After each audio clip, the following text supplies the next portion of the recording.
My brother Ethan was always the golden child. From the moment he was born 3 years before me, he could do no wrong in our parents' eyes.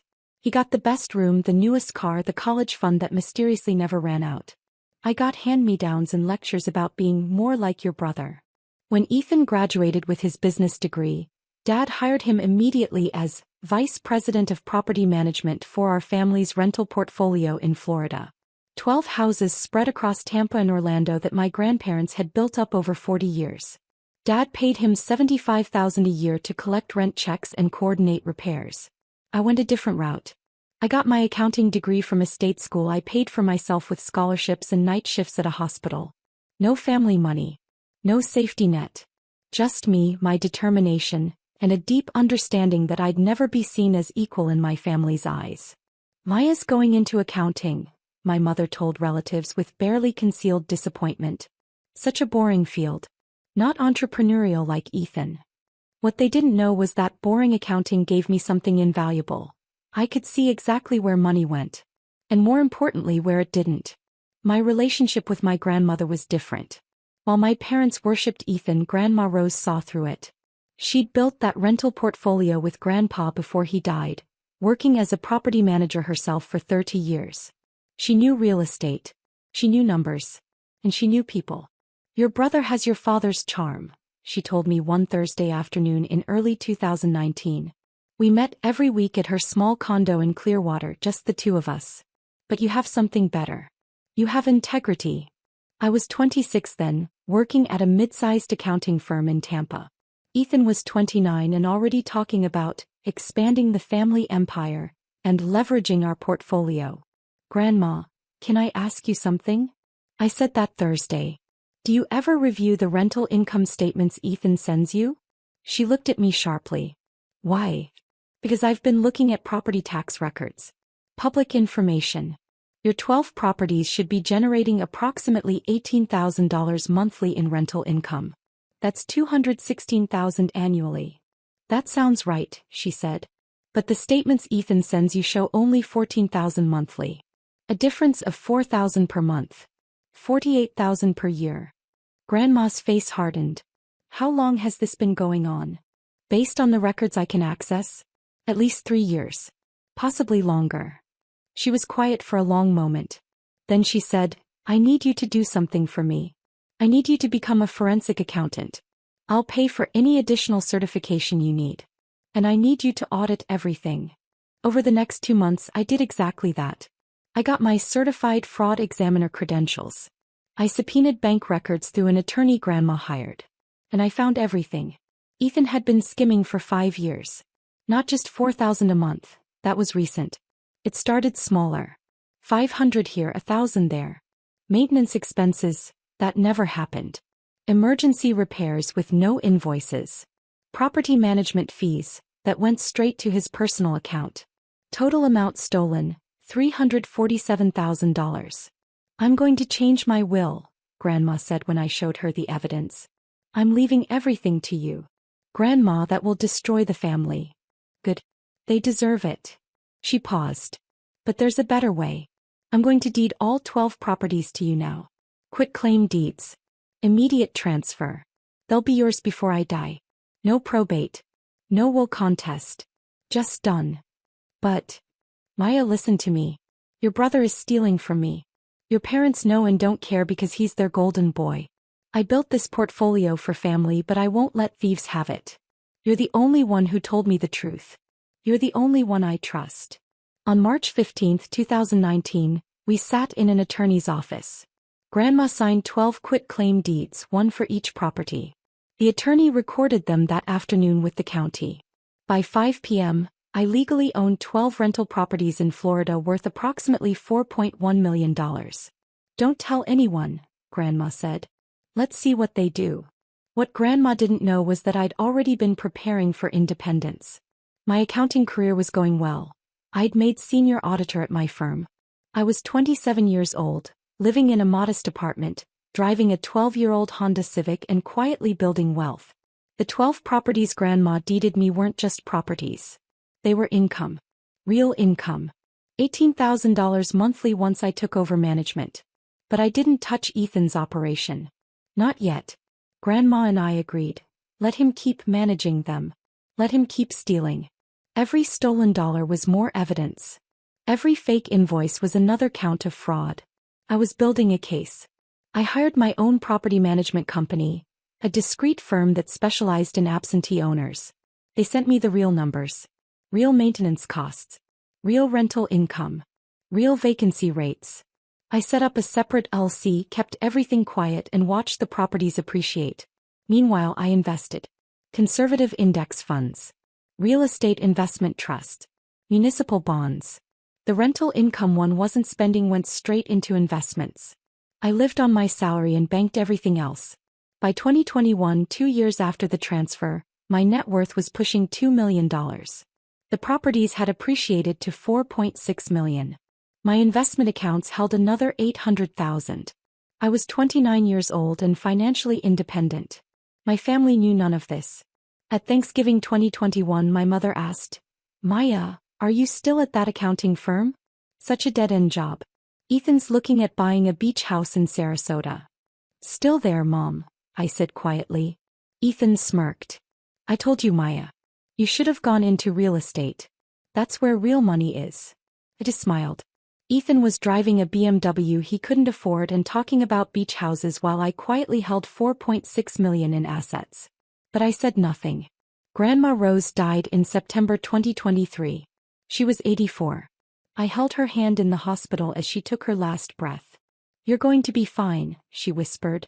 "You're smarter than all of them combined. Don't let them take what's yours." "I won't, Grandma." "And Maya? Make them pay for what they did." The funeral was massive. Over 200 people. Ethan gave a tearful eulogy about the woman who taught me everything about real estate. I sat quietly in the back, rage burning silently in my chest. 2 weeks after the funeral, I received a formal letter on expensive letterhead. Notice of Estate Distribution Meeting October 15, 2023, 2 p.m. Law Offices of Henderson and Associates. All immediate family members were required to attend for the reading of Rose Martinez's will and distribution of estate assets. I called my attorney, the same one who'd handled the quit-claim deeds 4 years earlier. "They're going to try to distribute property I already own," I said. "Let them try," Attorney Morrison said. "Bring nothing to the meeting. Say nothing. When they make their claims, I'll handle it. Trust me, this is going to be very entertaining." The meeting was scheduled for a Monday afternoon. I took the day off work, dressed in simple black slacks and a gray blouse, and drove my 12-year-old Civic to the attorney's office in downtown Tampa. I arrived exactly on time. My parents were already there, sitting in expensive leather chairs. My mother wore a designer dress. My father had a new Rolex I'd never seen before. Ethan sat between them in a tailored suit, looking confident and comfortable. Also present, my Aunt Linda, Uncle Robert, and 2 cousins I barely knew. Everyone looked eager, expectant, like they were waiting for Christmas presents. The estate attorney, Mr. Henderson, was a distinguished man in his 60s with silver hair and cold eyes. He did not look like someone who tolerated nonsense. "Thank you all for coming," he began. "We're here to discuss the estate of Rose Martinez, who passed on September 8th. Before we begin, I want to confirm, Ms. Maya Martinez, you are present." "I am," I said quietly from my chair near the back. Ethan didn't even turn around. Mr. Henderson began with the standard estate overview. Grandma's condo in Clearwater, worth approximately $300,000. Her car. Her personal belongings. Some jewelry. Savings accounts totaling $115,000. "And then there's the matter of the rental property portfolio," Mr. Henderson said. Ethan sat up straighter. 12 residential properties in the Tampa and Orlando areas, currently valued at approximately $4.8 million. These properties generate approximately $18,000 in monthly rental income. My mother gasped softly. I don't think she'd ever known the actual numbers. "Now," Mr. Henderson continued, "Mrs. Martinez's will, dated March 2019, specifically addresses these properties." "Actually," Ethan interrupted, standing up, "I'd like to address the family before we get into legal details." Mr. Henderson raised an eyebrow but said nothing. Ethan turned to face the room, every inch the confident businessman. I know Grandma Rose loved all of us. But I've been managing these properties for 7 years. I know every tenant, every property manager, every maintenance issue. I've grown the portfolio's value by over 30%. My father nodded approvingly. I think we all know Grandma would want these properties to stay with someone who understands real estate. Someone who's dedicated his career to this. He paused dramatically. I'm formally requesting that the 12 properties be distributed to me. I'll ensure they stay in the family and continue to grow. My Aunt Linda spoke up. That seems fair. Ethan's been doing all the work. I agree, my mother said immediately. Maya's never shown any interest in real estate. She wouldn't know what to do with rental properties. I said nothing. I simply watched. Uncle Robert nodded. Makes sense to me. Keep it with someone who knows the business. Ethan smiled. I appreciate the family's support. Mr. Henderson, I assume we can make this distribution official today. Mr. Henderson looked at Ethan with an expression I couldn't quite read. Mr. Martinez, before we proceed, I have a question. You say you've been managing these properties for 7 years. That's correct. And collecting the rental income? Yes, as property manager. I take a 15% management fee, which is industry standard, and ensure the properties are maintained and profitable. I see. Mr. Henderson opened a folder. And you're aware that property management typically includes providing detailed financial statements to the property owner?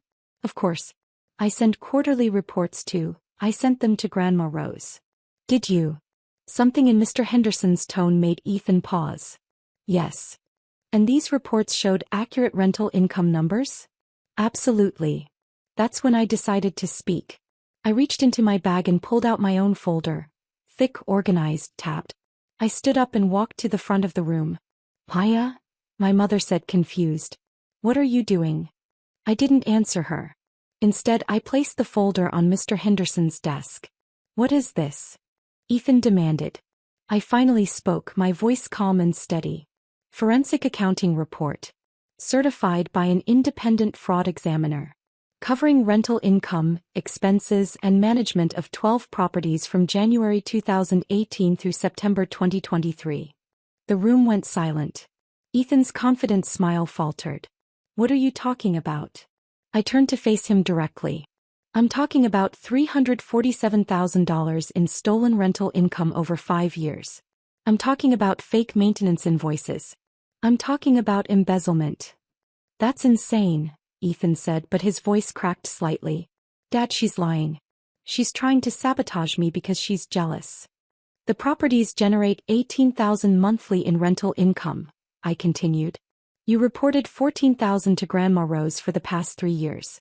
$4,000 monthly shortfall. That's $48,000 annually. But you didn't start there. You started smaller in 2018. The forensic audit documents everything. My father stood up. Maya, this is completely inappropriate.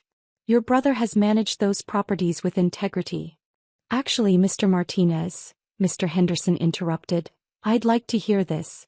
Ms. Martinez, please continue. I opened my folder to the first tab. Property 1, 2847 Palmetto Drive, Tampa. Tenant rent, $1,500 monthly.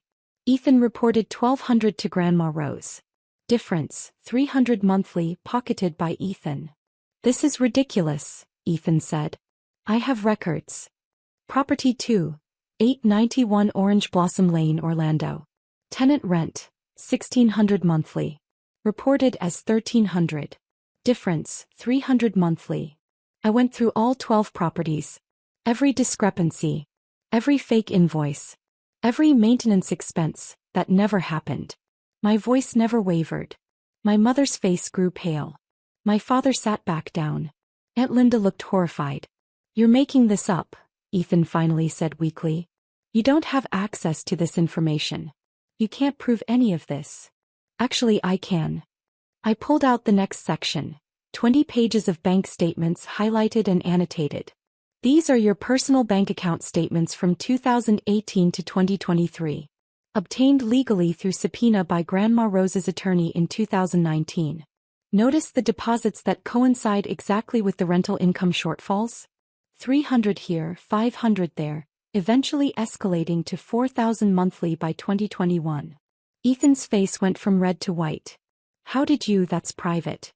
Grandma Rose suspected you were stealing, I said quietly. She asked me to investigate in early 2019. I did.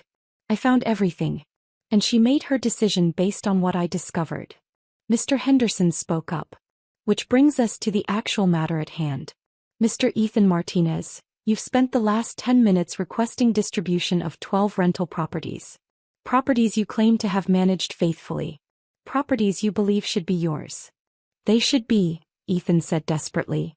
I've dedicated years. Properties you don't own, Mr. Henderson said flatly.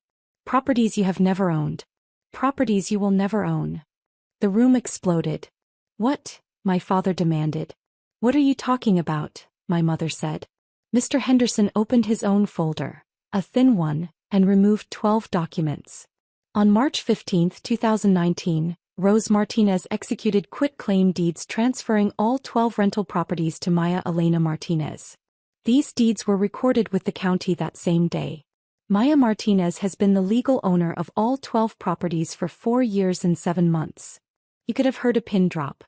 Ethan stared at the documents like they were written in a foreign language. That's not possible. I've been managing them. I've been collecting the rent. Yes, I said quietly. From my properties. Without my permission. While stealing hundreds of thousands of dollars from my accounts. Maya, my mother gasped. You've owned these properties for 4 years? Why didn't you say anything? Because Grandma and I agreed to let Ethan continue his operation. Every stolen dollar was more evidence.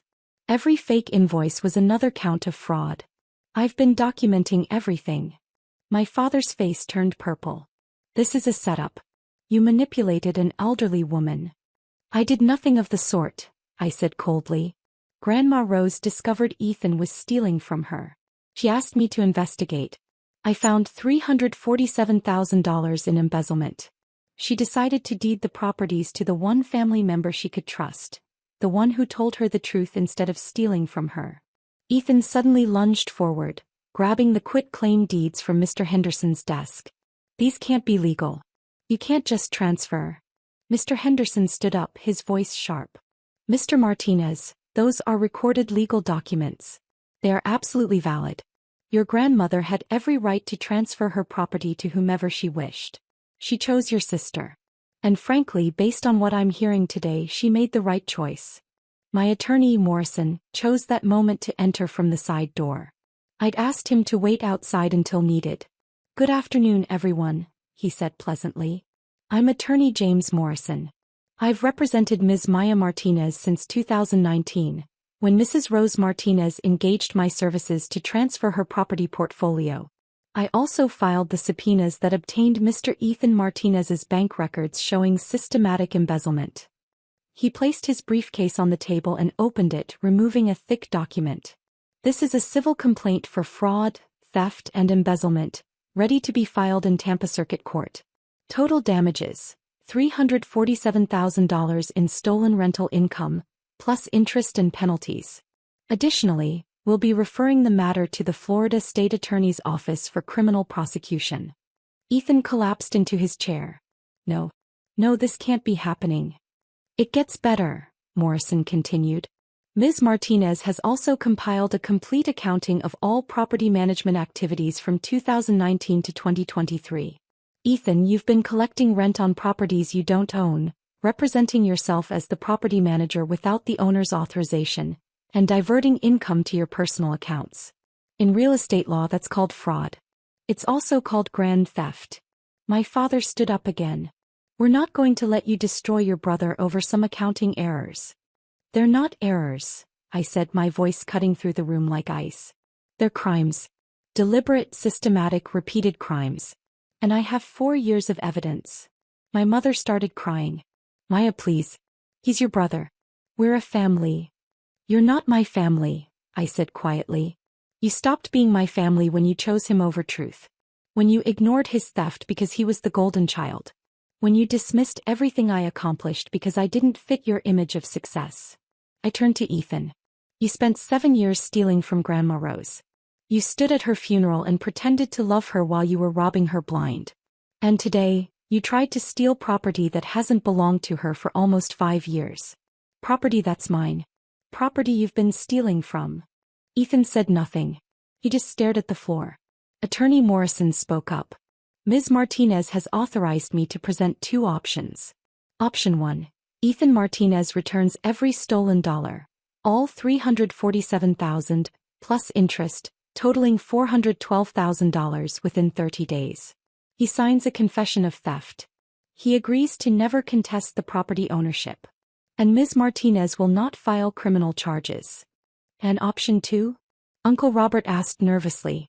Option 2. We file civil suit tomorrow morning and refer the matter to criminal prosecution. Grand theft in Florida carries up to 30 years in prison. With Ethan's documented pattern of theft over 5 years, I'd estimate he's looking at 8 to 12 years if convicted. The room fell completely silent. My father finally spoke, his voice broken. Maya, please. Don't do this to your brother. I looked at him directly. I'm not doing this to him. He did this to himself. For 7 years. While you praised him. While you told me I'd never amount to anything. We never said that, my mother protested weakly. You said it every day, I replied. Every time you compared me to him. Every time you dismissed my career. Every time you acted like I was invisible while he was your shining star. I paused. The only difference is that I have the evidence to prove what he really is. Mr. Henderson cleared his throat. For the record, Mrs. Martinez's will is very simple. The condo goes to Maya Martinez. The personal property goes to Maya Martinez. The savings accounts go to Maya Martinez. The 12 rental properties, which she already owns, are mentioned only to confirm they were transferred before death and are not part of the probate estate. She left everything to Maya? Aunt Linda said, stunned. She left everything to the grandchild who didn't steal from her, Mr. Henderson said bluntly.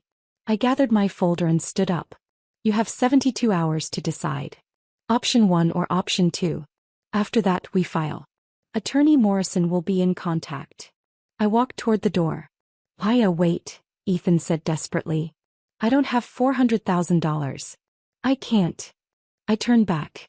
Then I suggest you sell your BMW. Your beach house investment you love bragging about. Whatever you need to do. You stole $412,000 from me over 5 years.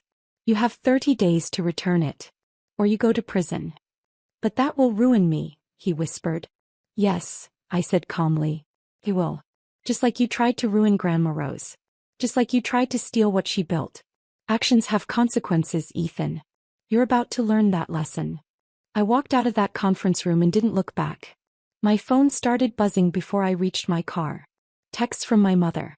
Calls from my father. Voice messages from Ethan, progressively more desperate. I blocked them all. Attorney Morrison called me 2 hours later. Your brother's attorney just contacted me. Ethan wants to negotiate. No negotiation, I said.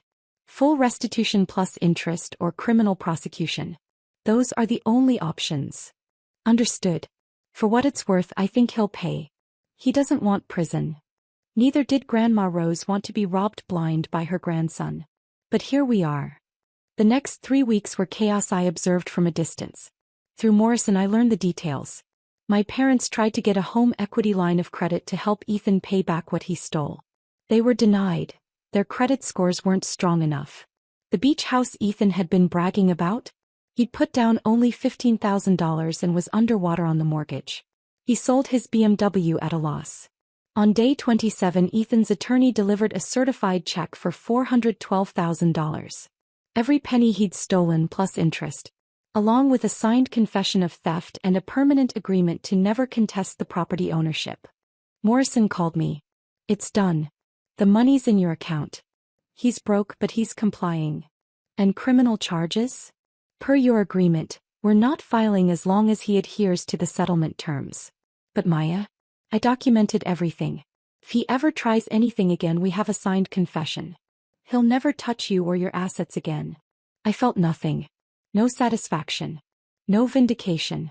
Just a cold emptiness where my family used to be. The following month, I received exactly 3 communications from my former family. First, my mother sent a long email explaining that they were disappointed in how I'd handled the situation and that I'd torn the family apart with my accusations. She asked if we could move past this for the holidays. I didn't respond. Second, my father sent a text. "You've always been difficult. This proves it. Don't contact us again." I blocked his number. Third, Ethan sent a handwritten letter. No return address. It said, "I'm sorry for what I did. I know you'll never forgive me. I don't blame you. I lost everything, my savings, my reputation, my family. I hope you're happy. I hope it was worth it." I burned the letter. It's been 14 months since that conference room confrontation. I'm 32 years old now. I own 12 rental properties in Florida generating approximately $19,000 monthly. I raised rents appropriately when I took over direct management. The properties are now worth approximately $5.2 million. My investment accounts total $1.4 million. My net worth is $6.6 million. I bought Grandma Rose's condo from the estate for the appraised value of $300,000. I kept everything exactly as she left it. I go there sometimes on Thursday afternoons and sit in her reading chair. I never heard from my parents again. Ethan moved to North Carolina. I heard through professional networks that he's working in car sales. He'll never work in real estate again, not with a confession of theft on record. My chosen family is different now. My best friend Sarah helped me through all of this. My mentor at the accounting firm who recommended me for partner track. My attorney Morrison who became a trusted friend. The property management team that runs my rentals honestly and ethically. Last month I was promoted to partner at my accounting firm. First female partner under 35 in the firm's 40-year history. I specialize in forensic accounting and fraud examination. I help other people discover when they're being stolen from. I think Grandma Rose would be proud. I had a plaque made and installed at the condo. It reads, "Rose Martinez Memorial Property, built with integrity, protected by truth." Sometimes people ask me if I regret how things went with my family. If I wish I'd handled it differently. If I feel guilty about Ethan losing everything. I don't. He didn't lose everything. He lost what he stole. He lost what was never his to begin with. He lost his ability to continue victimizing people who trusted him. I didn't tear the family apart. The family tore itself apart the moment they chose theft over truth, lies over honesty, image over integrity. I just refused to be part of that family anymore. My rental properties have appreciated another 8% this year. I'm considering purchasing additional properties in Georgia. My professional reputation is excellent. I sleep soundly every night knowing I earned everything I have. And that folder I presented at the estate meeting? I keep a copy in my safe. Not because I think I'll need it again. Ethan learned his lesson. But because it reminds me of something important. Documentation is power. Truth is power. Integrity is power. My family thought power came from being the golden child, from having dad's approval, from looking successful. They were wrong. Real power comes from knowing your worth, documenting the truth, and refusing to let anyone, even family, steal what's yours. Grandma Rose taught me that. And I'll never forget it.